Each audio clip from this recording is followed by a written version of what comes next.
OK, our first guest is very interesting and probably best known for playing a posh detective in the BBC drama series The Inspector Linley Mysteries. Now, he's recently returned to his theatrical roots to play the part of a befuddled schoolteacher, St. John Quatermaine, in Simon Gray's Quatermaine's Terms. But last year, he starred alongside Robert De Niro, Michelle Pfeiffer and Sienna Miller in modern-day magical fairy tale Stardust.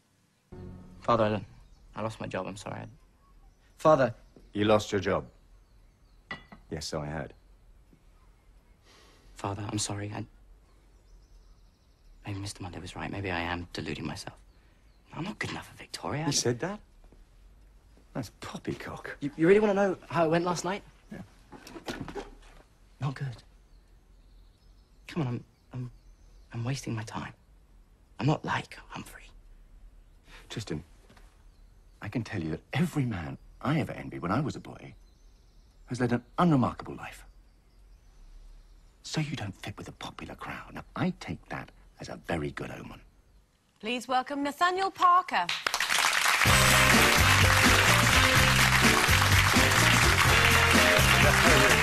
Very good. Hello, everybody. Nice to meet you. Welcome. Now, Very exciting. So I follow the boring slot. yes. Don't be... Fantastic. So go on, then.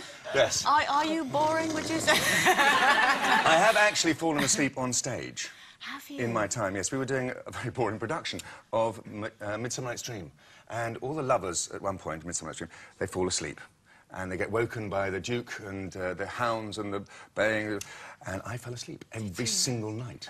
But luckily, I fell asleep right next to the speaker. So as soon as, before they came on, in my ear, so, and I wake up sweating and red. OK, I'm here again. What's my line? From yonder window. No, wrong play, no, wrong play. So what would you do if you're confronted with a boring person, though?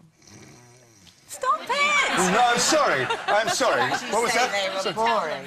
But I tell them, I don't... No, I wouldn't. No. I have to say, I think that there's an enormous amount to be learnt from every single person. I know that sounds like a big please-all, but you know what I mean? You can actually find little nuggets from everybody. I had no idea. I had no idea that a nugget could do that, or I had no idea that a radiator could be... Yeah. That's fascinating. And if you're prepared to listen to just 1 minute, you'll find something, and then you can go, OK, I've learned that. But it's and not then you the can 1 minute, tolerate it's the the rest problem. of it, can't you? It's the other No, I know, I'm trying to avoid the 15. question, really. Do you get people being a little bit boring about... I mean, for example, like your Inspector Linley Mysteries, and there must be a, you know, massive fan base. It was so popular. But do you get people who know every episode and are a bit boring like that? They do know every episode. I don't find them at all boring. No. About you, don't they? No, I think there are some bores out there, and it's difficult to know when to draw the line, isn't it? Honestly, I mean, I don't want to be rude. I've heard you all say the same thing. You don't want to be rude to somebody and say, actually, could you stop now, please? But kids could do it, don't they? Oh, I they have do. I have heard kids do it quite well. Brutal. And they just go after about 5 minutes. The worst thing about I could have kids... sworn I was being interesting, but no, not a The worst shot. thing about kids is when the kid goes up and goes, my mum says you're really boring. Oh, have you met a mother? I haven't actually come across that one yet. Yeah, so, brace but if you say so. So how's the new play going, then? Well, we opened last week in Windsor. First play I've done for 8 years. Okay. It was fine. I thought I would be terrified. It's called Quatermaine's Terms, and it has Christopher Timothy in it, and a few other people who I could name, but there's a few of us. It's great fun. I got out there, and I just had a complete ball, I have to say. But your character's a little bit boring, isn't he? No, Is he not. not? He's not terribly popular, though. No, he is used and abused, really. He is so much a part of the furniture that you don't notice him. And in fact, people don't come... When they come into the theatre, I'm already there. I'm there before the doors open. I'm sitting in my chair, being Quatermaine. I'm being St. John before they even come in. And so, which is very funny. So I'm not meant to look at them, because I'm in my fourth wall business already, you know. But some of the audience are hysterical. They've come up and they've gone, excuse me. Excuse me, just want to ask a question. Excuse me.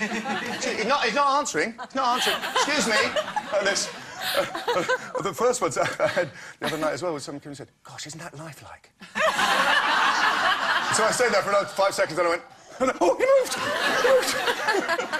So, but I'm finding it really enchanting because the writer, Simon Gray, has crafted the most beautiful play. It is very funny in bits, but a thread, a backbone of tragedy goes through it. And I was very nervous about doing theatre again. I didn't really want to be honest. I had no intention of it. And then I read the script, and after page 2, I just went, I've got to do it. And that's despite, I mean, you've got such a massive back catalogue, you know,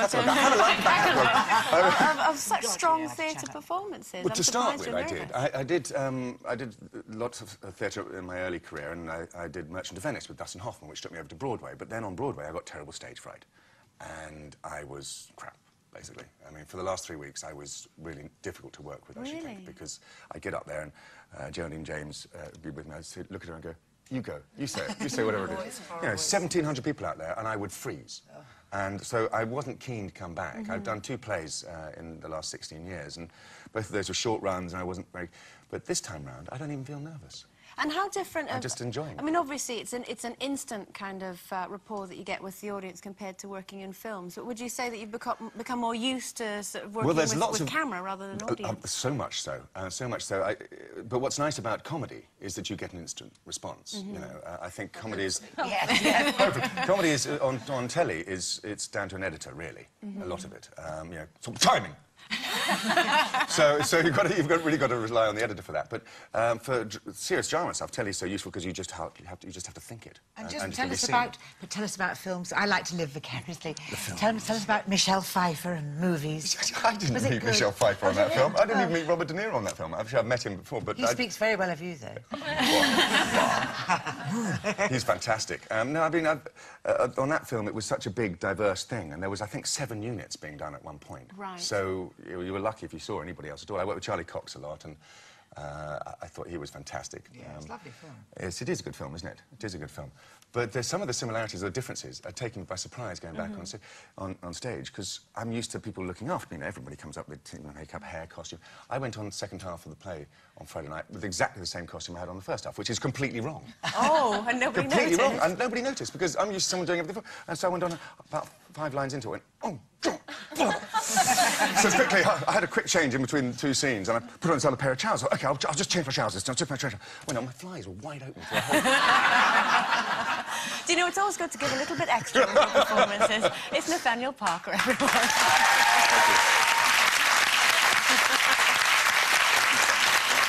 OK, don't change that channel, because when we get back, we'll be finding out which of these ladies likes to be woken up with a cock-a-doodle-doo. Back soon.